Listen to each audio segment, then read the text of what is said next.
آپ صلی اللہ علیہ وآلہ وسلم کا ایک حق امت پر یہ ہے کہ کثرت کے ساتھ درود پڑھا جائے، آپ کی ذات ستودہ صفات پر درود پڑھا جائے، سلام پیش کیا جائے۔ یہ حضور علیہ السلام کا امت کے اوپر حق ہے، اور یہ حق اتنا واضح ہے کہ اللہ جل شانہ نے قرآن مجید میں حکم ارشاد فرمایا کہ اللہ اور اس کے فرشتے اس نبی محتشم پر درود پیش کرتے ہیں، درود بھیجتے ہیں۔ اے ایمان والو، تم بھی اس نبی پر درود پڑھو اور خوب سلام بھیجو۔ تو درود پڑھنا امتثال حکم الہی ہے، اللہ کے حکم کی تعمیل ہے۔ درود کے لیے عربی کا جو لفظ ہے وہ الصلاۃ ہے۔ ان اللہ و ملائکتہ یصلون علی النبی۔ تو الصلاۃ علی النبی، حضور پر درود بھیجنا، اس کی تلقین کی گئی ہے، حکم نامہ ہے اللہ کی طرف سے۔ اور جتنے بھی اعمال خیر ہمیں بجا لانے کی تلقین کی گئی ہے، وہ اللہ خود کرتا نہیں، ہمیں اس کا حکم دیتا ہے۔ نماز ہے، ہم خود پڑھتے ہیں، اللہ کیوں پڑھے گا، اس کے لیے پڑھی جاتی۔ روزے ہم رکھتے ہیں تقرب الہی کے لیے، تو اللہ تو کھانے پینے سے پاک ہے، تو روزے سے بھی پاک ہے۔ زکوٰۃ ہے، حج ہے، دیگر اعمال خیر ہے۔ لیکن درود ایک ایسا عمل ہے کہ جو اللہ اپنے محبوب پر خود بھی بھیجتا ہے اور اہل ایمان کو بھی اس کی تلقین فرمائے۔ تو گویا یہ فریضے کی ادائیگی بھی ہے اور سنت الہیہ بھی ہے۔ اب لفظ الصلاۃ، صلاۃ علی النبی، یہ عربی کا لفظ ہے الصلاۃ، اور اس کا ہم ترجمہ کرتے ہیں درود۔ اب درود اردو کا لفظ نہیں ہے، پنجابی کا لفظ بھی نہیں ہے، فارسی کا لفظ بھی درود نہیں ہے۔ آپ نے کبھی بھی فارسی میں یا اردو میں درود کو صلاۃ کے معنی کے علاوہ کبھی استعمال ہوتے نہیں دیکھا ہوگا، پنجابی میں بھی اور ہم اپنی زبان میں بھی۔ تو درود کا پھر مفہوم کیا ہوا؟ صلاۃ کا معنی تو درود کر لیا، تو اب اگر درود کا معنی سمجھیں تو پھر یہ تو غالباً عبرانی یا کسی اور زبان کا لفظ ہے۔ اردو، فارسی، پنجابی، سندھی، ہماری زبانوں کا یہ لفظ نہیں ہے، لیکن معروف ہے، ہم صلاۃ کے مفہوم کو درود سے سمجھتے ہیں۔ تو پھر درود کے مفہوم کو ایسے شخص کو سمجھانا جو درود کے مفہوم کو نہ سمجھتا ہو، تو پھر اس کو درود کہہ کے سمجھایا نہیں جا سکتا۔ ہم تو بچپن سے یہ لفظ سنا ہے، اگرچہ ہماری زبان کا نہیں ہے، لیکن ہماری زبان میں اس طرح شامل ہے کہ ہم درود کے مفہوم کو سمجھ لیتے ہیں۔ ایک غیر مسلم جو اسلام قبول کرتا ہے اور اس لفظ سے آشنا نہیں ہے، اگرچہ وہ اردو دان ہی کیوں نہ ہو، پنجابی ہی کیوں نہ ہو، اس کو آپ کہیں کہ درود پڑھیں تو وہ پھر اس کا معنی پوچھے گا۔ تو اس کا معنی صلاۃ کا معنی درود کر لیا، تو درود کا معنی صلاۃ کر لیا، تو پھر اس کو کیسے سمجھائیں گے؟ تو کچھ درود کا ترجمہ اور درود کا کوئی مفہوم بیان کرنا ہوگا۔ بخاری شریف کتاب التفسیر میں اسی آیت کریمہ کے تحت حضرت ابو العالیہ رضی اللہ تعالی عنہ سے اس حدیث کا، اس آیت کریمہ کے مفہوم کا، درود کا جو متبادل لفظ ہے عربی میں اس کی تشریح کی گئی ہے، وہ موجود ہے۔ تو الصلاۃ کا ایک معنی الدعا ہے، اور جب اللہ کی طرف اس کی نسبت ہوگی تو نزول رحمت اس کا معنی ہوگا کہ اللہ اپنے محبوب پر درود پڑھتا ہے درود بھیجتا ہے تو اس کا مفہوم کیا ہے کہ رحمتیں نازل کرتا ہے. اور جب ہم حضور علیہ السلام پر درود پیش کرتے ہیں تو اس کا مطلب کیا ہے کہ اللہ کے حضور رحمتوں کے نزول کی دعا کرنا ہے. اللہم صلی علی محمد صلی اللہ علیہ وسلم، کہ اللہ پیارے محبوب صلی اللہ علیہ وآلہ وسلم پر رحمتیں نازل فرما. تو دعائے رحمت ہے اور ادھر نسبت ہو تو نزول رحمت ہے. تو یہ اصطلاحی معنی ہے درود شریف کا، صلات کا. اور ابو العالیہ سے جو مروی روایت صحیح بخاری کتاب التفسیر میں اس آیت کی شرح میں ہے، اس میں حضرت ابو العالیہ فرماتے ہیں کہ صلاۃ اللہ کا درود مصطفیٰ جان رحمت پہ بھیجنا، ثناؤہ فرشتوں میں اللہ کا حضور علیہ السلام کی ثنا بیان کرنا ہے. تو پھر درود کا مفہوم یہ ہوا کہ حضور کی مدح و توصیف، خراج عقیدت، خراج محبت، یہ درود کا مفہوم ہے. اور اس کی بہت ساری صورتیں ہیں، اس خراج عقیدت کی، اس خراج محبت کی.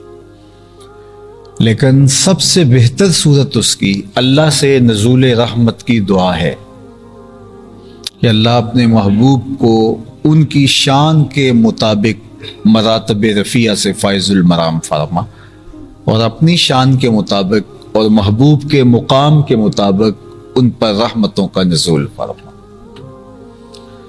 تو یہ ہے درود کا مفہوم. تو کثرت کے ساتھ حضور علیہ السلام پر درود پڑھنے کی تلقین کی گئی، اور یہ حضور علیہ السلام کا حق ہے اور اللہ کے حکم کی تعمیل ہے اور امتثال امر الہی ہے، اور فرشتوں کی موافقت ہے.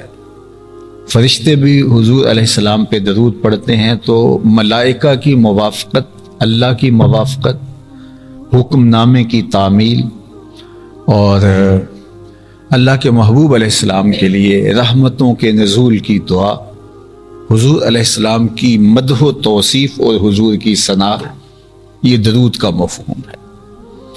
آقا کریم علیہ الصلوۃ والسلام نے ارشاد فرمایا درود کے حوالے سے کہ حضرت عبداللہ ابن مسعود رضی اللہ تعالیٰ عنہ سے مروی صحیح ترمذی میں روایت موجود ہے کہ آقا کریم نے ارشاد فرمایا کہ اول الناس بی یوم القیامہ اکثرہم علی الصلاۃ، قیامت کے دن میرے سب سے نیڑے وہ ہوگا، سب سے قریب میرے وہ ہوگا جو کثرت کے ساتھ میرے اوپر درود پڑھنے والا ہے. تو گویا درود شریف حضور علیہ السلام کی قربت کا ذریعہ ہے. حضور علیہ الصلوۃ والسلام کی قربت درود شریف سے نصیب ہو پاتی ہے. اور جمعہ کے دن کثرت کے ساتھ درود پڑھنے کی تلقین کی گئی، اور وہ حضرت ابو امامہ الباہلی رضی اللہ تعالی عنہ سے مروی روایت ہے کہ آقا کریم نے فرمایا کہ جمعے کے دن میرے اوپر کثرت کے ساتھ درود پڑھو، چونکہ تمہارا درود میرے اوپر پیش کیا جاتا ہے. اور فرمایا کہ جو میرے پر کثرت کے ساتھ درود پڑے گا، قدر و منزلت کے اعتبار سے اس کو قیامت کے دن میری سب سے زیادہ قربت نصیب ہوگی. تو حضور علیہ السلام پہ درود پڑھنا حضور علیہ السلام کی قربت کا ذریعہ ہے. حضرت ابو درداء رضی اللہ تعالی عنہ سے روایت ہے کہ آقا کریم نے ارشاد فرمایا کہ جمعے کے دن میرے پہ درود پڑھا کرو، یہ یوم مشہود ہے، فرشتے اس دن حاضر ہوتے ہیں اور تمہارا درود مجھے لا کے پیش کرتے. تو حضرت ابو درداء نے سوال کیا، حضور جب آپ وصال کر چکے ہوں گے تو کیا یہ عمل پھر بھی جاری رہنا چاہیے؟ یعنی آپ کی حیات طیبہ میں تو ہم آپ پر کثرت کے ساتھ درود پڑھیں اور جمعہ کے دن خاص طور پہ درود پڑھیں، یوم مشہود ہے، فرشتے روئے زمین پہ پھیل جاتے ہیں، اور جو بھی درود پڑھتا ہے اس کا درود بارگاہ رسالت مآب صلی اللہ علیہ وآلہ وسلم میں جا کے پیش کر دیتے ہیں۔ تو یہ تو آپ کی حیات طیبہ میں ہوا، اور جب آپ وصال کر جائیں گے تو کیا اس وقت بھی یہ عمل اسی تسلسل سے جاری رہنا چاہیے؟ تو حضور نے اس کا جواب صرف نعم، ہاں، اس سے نہیں دیا، بلکہ سوال جہاں سے پیدا ہوا تھا اس کا جواب دیا، جو محرکات تھے سوال کے، کہ آقا کریم اس کا جواب دیا۔ وہ سنو، آقا کریم نے فرمایا ان اللہ حرم علی الارض ان تاکل اجساد الانبیاء فنبی اللہ حی یرزق، اللہ نے مٹی پر حرام کر دیا ہے کہ وہ نبیوں کے جسموں کو کھائے، نبی قبروں میں زندہ ہوتے ہیں اور ان کو رزق بھی دیا جاتا ہے۔ تو یہ عمل، یہ تسلسل میرے وصال کے بعد، میرے انتقال کے بعد، میرے اس دنیا سے کوچ کر جانے کے بعد بھی جاری رہنا چاہیے، اور جمعہ کے دن کثرت کے ساتھ میرے اوپر درود پیش کرو، کثرت کے ساتھ میرے اوپر سلام پیش کرو۔ اس کی تائید میں ایک اور روایت آپ کے سامنے رکھنا چاہتا ہوں، جو امام ابو داود نے روایت کی کتاب المناسک میں، باب زیارت القبور میں، کہ حضرت ابو ہریرہ رضی اللہ تعالیٰ عنہ فرماتے ہیں کہ آقا کریم نے شرف میں ما من احد یسلم علی الا رد اللہ علی روحی حتی ارد علیہ السلام، کہ کہیں سے جب بھی کوئی میرے اوپر درود پڑتا ہے تو اللہ میری روح کو میرے بدن میں لٹا دیتا ہے، حتیٰ کہ میں اس کے سلام کا جواب دیتا۔ کہیں سے بھی کوئی مجھے سلام پیش کرتا ہے تو اللہ میری روح لٹا دیتا ہے اور میں اس کے سلام کا جواب ارشاد کرتا۔ تو کوئی لمحہ ہے جس لمحے حضور پہ سلام نہ پیش کیا جا رہا ہو؟ تو آقا کریم اپنے غلاموں کے سلام کا جواب بھی ارشاد فرماتے ہیں۔ ایک سادہ سا شعر ہے، مجھے تو بہت اچھا لگتا ہے، کہ درود پڑھنے سے ثواب ملتا ہے، سلام کہنے سے جواب ملتا ہے۔ تو فرمایا کثرت کے ساتھ میرے اوپر درود پڑھو، اور وہ کتنی کثرت کے ساتھ پڑھنا چاہیے؟ حضرت ابی بن کعب رضی اللہ تعالی عنہ سے ہی یہ ساری کہانی سن لیجیے۔ جب آقا کریم نے ترغیب دی، درود پڑھنے کی تلقین فرمائی، حکم نامہ دیا، اس کا اجر و ثواب بتایا، تو حضرت ابی ابن کعب رضی اللہ تعالیٰ عنہ فرماتے ہیں قلت یا رسول اللہ صلی اللہ علیہ وسلم انی اکثر الصلاۃ علیک فکم اجعل لک من صلاتی، حضور میں کثرت سے آپ پر سلام پیش کرتا ہوں، درود پیش کرتا ہوں، تو میں کتنا درود آپ پہ پیش کروں، مقدار کیا ہو؟ فقال، تو آقا کریم نے فرمایا ما شئت، جتنا تمہارا جی چاہے، جتنی تمہاری طبیعت ہو، جتنی تمہاری مرضی ہو۔ قال قلت الربع، میں نے کہا حضور میں چوتھا حصہ درود پڑھا کروں گا، باقی 3 حصے باقی وظائف اور معمولات اختیار کیے رکھوں گا۔ قال ما شئت، فرمایا بہت اچھا، یہ تمہاری پسند، تمہاری چوائس، لیکن فإن زدت فهو خیر لک، لیکن اگر درود کی مقدار بڑھا دو تو تمہارے لیے بہتر ہوگا۔ قلت النصف، میں نے کہا حضور میں آدھا وقت درود پڑھا کروں گا اور آدھا باقی وقت دوسرے وظائف کو دیا کروں گا۔ قال ما شئت فإن زدت فهو خیر لک، فرمایا تمہاری مرضی، لیکن اگر درود کی مقدار بڑھا دو تو تمہارے لیے بہتر ہوگا۔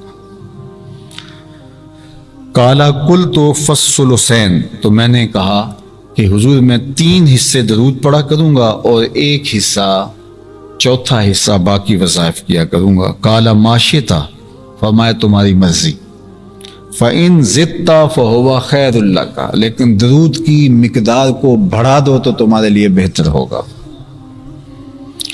قلت اجعل لک صلاتی کلھا، حضور میں سارے جو ہے وہ نفلی وظائف چھوڑ کر کے آپ پر درود ہی پڑھا کروں گا، میں ہمہ وقت ہی درود پڑھا کروں گا۔ کالا اذن تکفی ہمک ویغفر لک ذنبک، آقا کریم نے فرمایا پھر تمہارے پریشانیوں کے لیے کافی ہو جائے گا اور تمہاری بخشش اور نجات کے لیے یہ کافی ہو جائے گا، تم بخش بھی دیے جاؤ گے اور تمہارے قریب دکھ اور اذیت اور پریشانیاں بھی نہیں آئیں گے۔ اللہ اکبر۔ تو یہ ہے کثرت کے ساتھ درود پڑھنے کی تلقین کا فرمایا جانا۔ اللہ اکبر۔ حضرت انس رضی اللہ تعالیٰ عنہ سے معروف روایت ہے جو کتب حدیث میں موجود ہے کہ آقا کریم علیہ الصلوۃ والسلام نے ارشاد فرمایا، من صلی علیہ صلاۃ واحدۃ صلی اللہ علیہ عشر صلوات وحطت عنہ عشر خطیات ورفعت لہ عشر درجات۔ آقا کریم نے فرمایا جو میرے اوپر ایک مرتبہ درود پڑھتا ہے اللہ جل شانہ اس پر 10 رحمتیں نازل فرماتا، اس کے 10 گناہ مٹا دیتا ہے اور 10 درجے بلند کر دیتا ہے۔ یہ درود کی برکتیں ہیں جو اللہ نصیب فرماتا ہے۔ حضرت رویفہ بن ثابت الانصاری رضی اللہ تعالیٰ عنہ سے ایک روایت لے لیجیے، فرمایا حضور نے کہ من صلی علی محمد، جو محمد صلی اللہ علیہ وآلہ وسلم پر درود پڑھے، وقالا اور کہے اللہم انزلہ المقعد المقرب عندک یوم القیامہ، جو قیامت کے دن میرے لیے اللہ کے حضور دعا مانگے کہ اللہ اب میرے پیارے محبوب کو بہترین جگہ اور مقام جنت جو ہے وہ محشر کے دن عطا فرما، وجبت لہو شفاعتی، تو میرے اوپر لازم ہو گیا کہ اب میں اس کی شفاعت کروں گا۔ جبکہ ہم یہ نہ بھی کہیں تو مقام محمود پہ رب اپنے مصطفیٰ جان رحمت کو بٹھائے گا ہی، وہ مقام محمود ہے ہی حضور کے لیے، وہ منبر نور بنایا ہی حضور کے لیے، لیکن ہمیں کہا گیا اگر تم بھی دعا کر دو تو پھر تمہاری ساتھ شفاعت کر دیں گے، ورنہ میں تو اپنے محبوب کو عزتوں کی مسند پہ بٹھانا ہی بٹھانا ہے۔ تو درود پڑھنے سے حضور علیہ السلام کا قرب نصیب ہوتا ہے، درود پڑھنے سے اللہ جل شانہ کے حکم کی تعمیل ہوتی ہے، موافقت ملائکہ نصیب اور موافقت الہی نصیب۔ دروشی پڑھنے سے گناہ معاف ہوتے ہیں، دروشی پڑھنے سے درجے بلند ہوتے ہیں، درود شریف پڑھنے سے رحمتوں کا نزول ہوتا ہے، اور فرمایا جب تم کچھ بھول جاؤ تو درود پڑھو تمہیں یاد آ جائے گا۔ اللہ اکبر۔ اور ہمیں حکم دیا گیا جب بھی کسی مجلس میں جاؤ تو مجلس درود سے خالی نہیں ہونی چاہیے۔ دیکھیے ہمارا دین ہمیں یہ سکھاتا ہے، خطبے میں درود ہے، نکاح کے خطبے میں درود ہے، عیدین کے خطبے میں درود ہے، اسی طرح آپ عام خطبہ دیں اردو میں دیں اس میں درود شامل کیا گیا ہے، اس کا جو خطبہ ہے پہلے۔ اسی طرح نماز کے اندر بھی تکمیل نہیں نماز کی ہوتی جب تک مصطفیٰ جان رحمت پہ درود نہیں پڑھ لیا جائے۔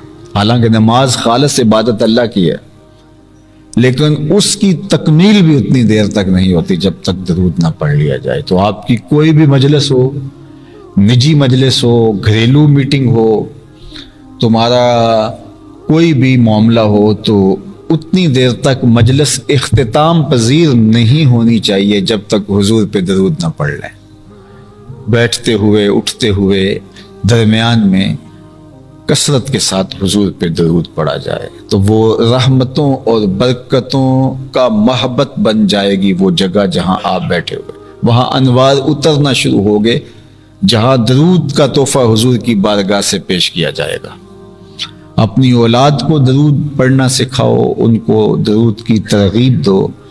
درود پڑھنے سے نسل میں پاکیزگی پیدا ہوتی، عفت اور پاک دامنی آتی ہے، طبیعتوں میں لطافت آتی ہے، نرمی آتی ہے، رقت آتی ہے، فرما برداری اور اتباع کے جذبے پیدا ہوتے ہیں، احساس کی دولت پیدا ہوتی ہے، طبیعت کے اندر سختی جو ہے، اکڑ پن جو ہے وہ ختم ہوتا ہے درود پڑھنے سے۔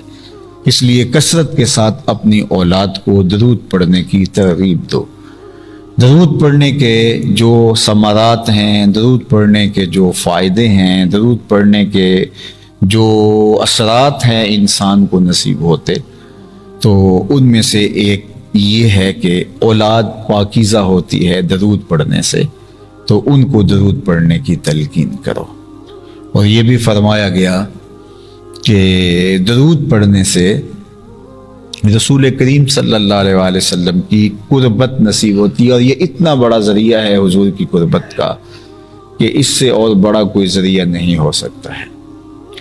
تو حضور علیہ السلام پہ کثرت کے ساتھ درود پڑھنا یہ انسان کی خوش بختی ہے، اور بدبخت ہے اللعین کل اللعین۔ حضور نے فرمایا وہ شخص کمینہ ہے، مکمل کمینہ ہے، جس کے سامنے میرا ذکر کیا جائے اور وہ میرے اوپر درود نہ پڑے۔ اور بعض روایت میں فرمایا البخیل کل البخیل، وہ شخص بخیل ہے، مکمل بخیل، کنجوس ہے پرلے درجے کا، کہ جس کے سامنے میرا نام لیا جائے اور وہ میرے اوپر درود نہ پڑے۔ تو حضور علیہ الصلاۃ والتسلیم پہ درود پڑھنا آقا کریم کی قربت کا سبب بھی ہے، اور یہ اپنے باطن کو بخل سے، اپنے باطل کو لئیم پن سے بچانے کا ذریعہ بھی ہے۔ درود شریف پڑھنے سے انسان کے عقائد میں حسن اور جمال پیدا ہوتا ہے، خوبصورتی آتی ہے۔ بالخصوص فتنوں کے زمانے میں جب بہت سارے فرق اور ترک ہو جائیں، پتہ ہی نہ چل رہا ہو، تو درود پڑھنے والوں کو اللہ باطنی رہنمائی عطا کر دیتا ہے۔ حضرت امام زین العابدین سے کسی نے کہا کہ حضرت جب کثرت سے فرق اور ترک ہو جائیں گے اور ہر شخص مدعی ہوگا کہ میں ہی حق پہ ہوں، اور ہر شخص قرآن اور حدیث کی بات اپنے ہاتھ میں لیے کھڑا ہوگا اور اپنی طرف کھینچ رہا ہوگا، تو ایک عام آدمی کے لیے تو مشکل ہوگا انتخاب کرنا کہ وہ کدھر جائے۔ تو بتائیں کہ ہم کس طبقے کے ساتھ، کس گروہ کے ساتھ شامل ہوں، حق والے کون ہوں گے؟ تو امام زین العابدین نے کہا کہ جو اہل السنہ ہیں وہی اہل حق ہوں گے۔ تو امام زین العابدین سے اس نے دوسرا سوال کیا کہ اس ٹائٹل کے ساتھ اگر بہت سارے لوگ موجود ہوں تو ان میں پھر کیسے پتہ چلے گا کہ آگے ان میں حق والا کون ہے؟ تو امام زین العابدین نے جو بات ارشاد کی وہ ہمیں اس پہ عمل پیرا ہونا چاہیے۔ انہوں نے کہا من علامات اہل سنہ کثرت الصلاۃ علی رسول اللہ۔ کہا میں تمہیں نشانی یہ بتاتا ہوں کہ کثرت کے ساتھ حضور پہ درود پڑھنے والوں کے ساتھ جڑ جانا۔ تو کثرت کے ساتھ درود پڑھیں، اور تاکہ جو ہے وہ ہمیں عقیدوں کی صحت، عقیدوں کا جمال اور عقیدوں کا نور نصیب ہو جائے، اور عقیدوں کی خوبصورتی ہمارا مقصوم ہو۔ تو اس لیے ہمیں کثرت کے ساتھ درود پڑھنے کی تلقین کی گئی، درود پڑھنے کی، سلام پیش کرنے کی ہمیں تلقین کی گئی۔ جس طرح درود پڑھنے کا حکم ہے سلو کے ساتھ، اس طرح وسلمو کے ساتھ سلام پیش کرنے کا بھی حکم ہے، اور سلمو کے ساتھ جو ہے وہ تاکید بھی ہے تسلیماً کی، کہ میرے محبوب پر تم درود بھی پڑھو اور سلام بھی پڑھو، اور سلام خوب پڑھو۔ وسلموا تسلیما، حالانکہ سلموا سے جو اللہ جل شانہ ارشاد فرمانا چاہ رہا تھا وہ فرما دیا، لیکن تسلیماً کی تاکید اس لیے لگائی تاکہ کوئی اس معاملے کے اندر کوتاہی کا ارتکاب نہ کرے، تو درود بھی پیش کرے اور سلام بھی پیش کرے۔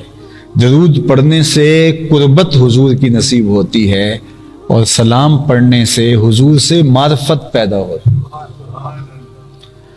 میں روز گزرتا ہوں، ایک شخص کھڑا ہو کہتا ہے السلام علیکم، دوسرے دن پھر گزرا، پھر کہا السلام علیکم، تو تیسرے دن توجہ کروں گا اور چوتھے دن پوچھوں گا اس کا نام کیا ہے، پانچویں دن پوچھوں گا یہ کس کا بیٹا ہے، بہت اچھا ہے، روز سلام کرتا ہے، تو میری اس سے شناسائی ہو جائے گی۔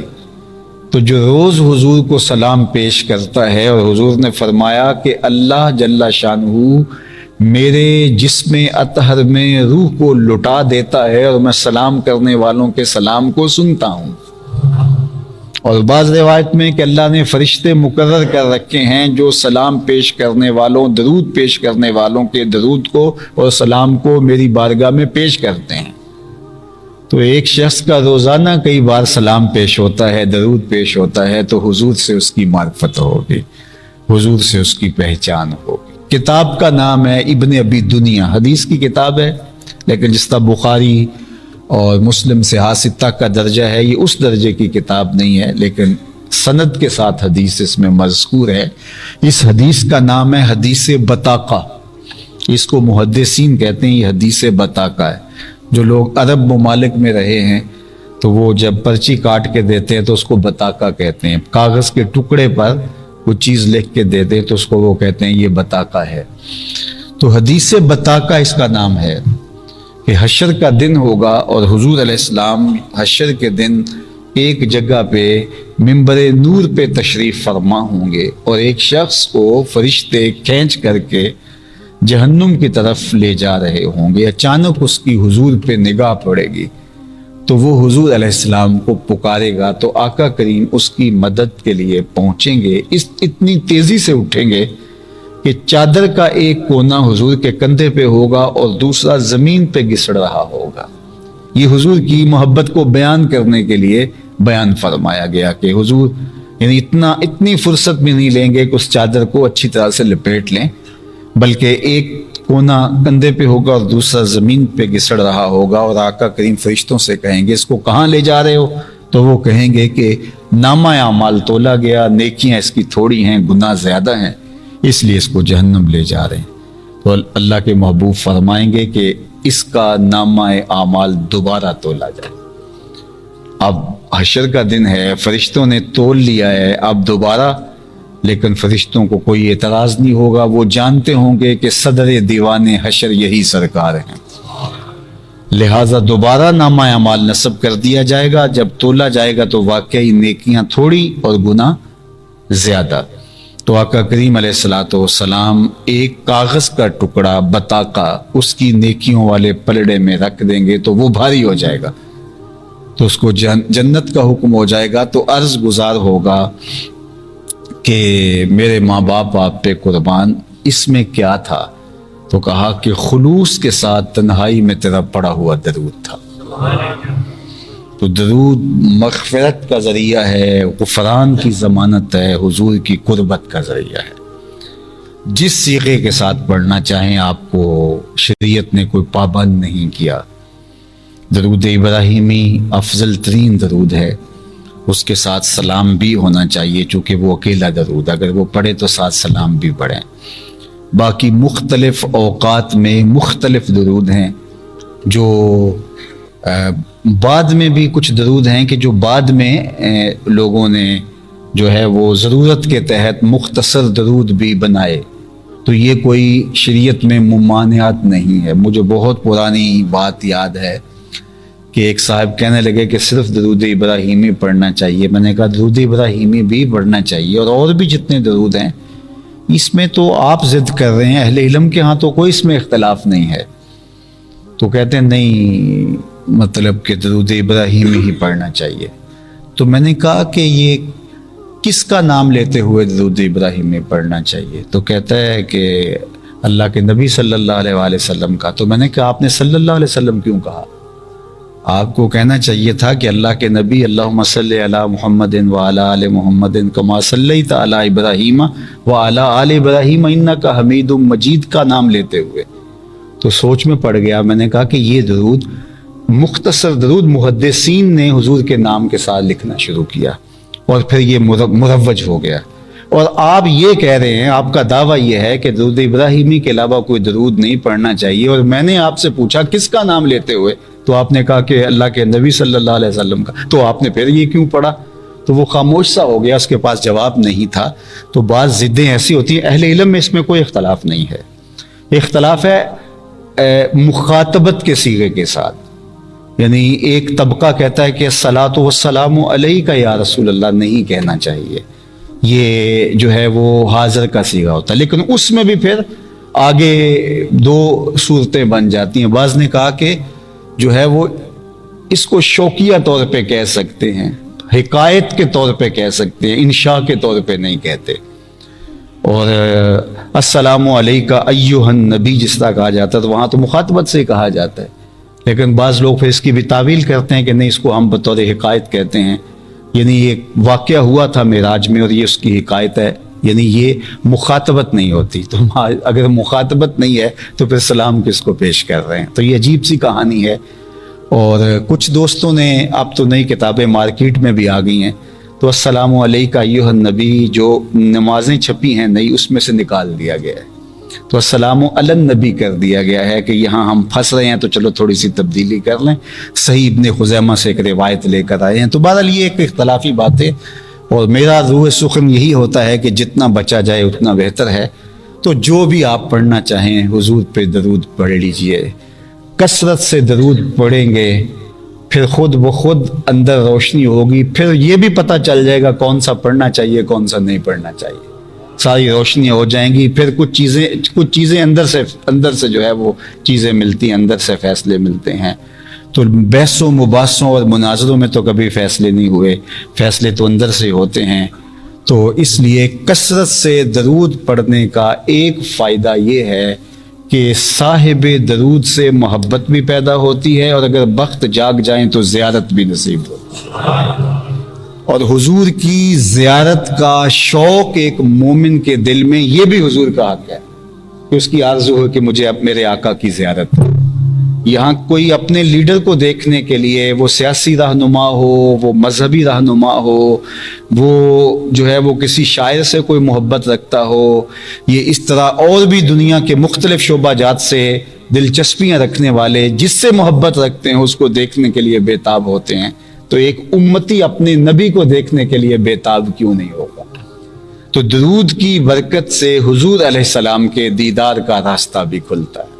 اور آقا کریم نے یہ بھی ارشاد فرمایا، من رآنی فی المنام فقد رآنی، جس نے مجھے خواب میں دیکھا اس نے مجھے ہی دیکھا۔ شیطان خواب میں آ کر بھی میری مثل ہونے کا دعویٰ نہیں کر سکتا۔ اور پھر یہ بھی ارشاد فرمایا، من رآنی فی المنام فسیرانی فی الیقظہ، جس نے مجھے خواب میں دیکھا ان قریب جاگتے بھی دیکھ ہی لے گا۔ ساری زندگی نہ دیکھ سکا، جب سانس ٹوٹ رہی ہوگی رخ محبوب سامنے ہوگا، اور اگر اس وقت حضور کا دیدار ہو جائے تو بتاؤ اور کیا چاہیے۔ سوکھا نکلے سا ظہوری جے ویخ لواں مکھ تیرا۔ تو جس نے حضور کو خواب میں دیکھنے کا شوق سینے میں رکھا ہو، اس کے لیے بہترین وظیفہ یہ ہے کہ وہ حضور پر درود پڑھے۔ اس کا نتیجہ یہ ہے کہ کثرت درود سے صاحب درود کا دیدار نصیب ہوگا۔ تو یہ ہے درود شریف حضور کا حق جو امت کے اوپر لازم ہے۔ تو اس لیے ہمیں کثرت کے ساتھ ان پر درود پڑھنے کی تلقین کی گئی ہے۔ میرا مضمون پھر تشنہ رہ گیا، آئندہ جمعہ پھر اسی عنوان سے گفتگو ہوتی ہے۔ وہاں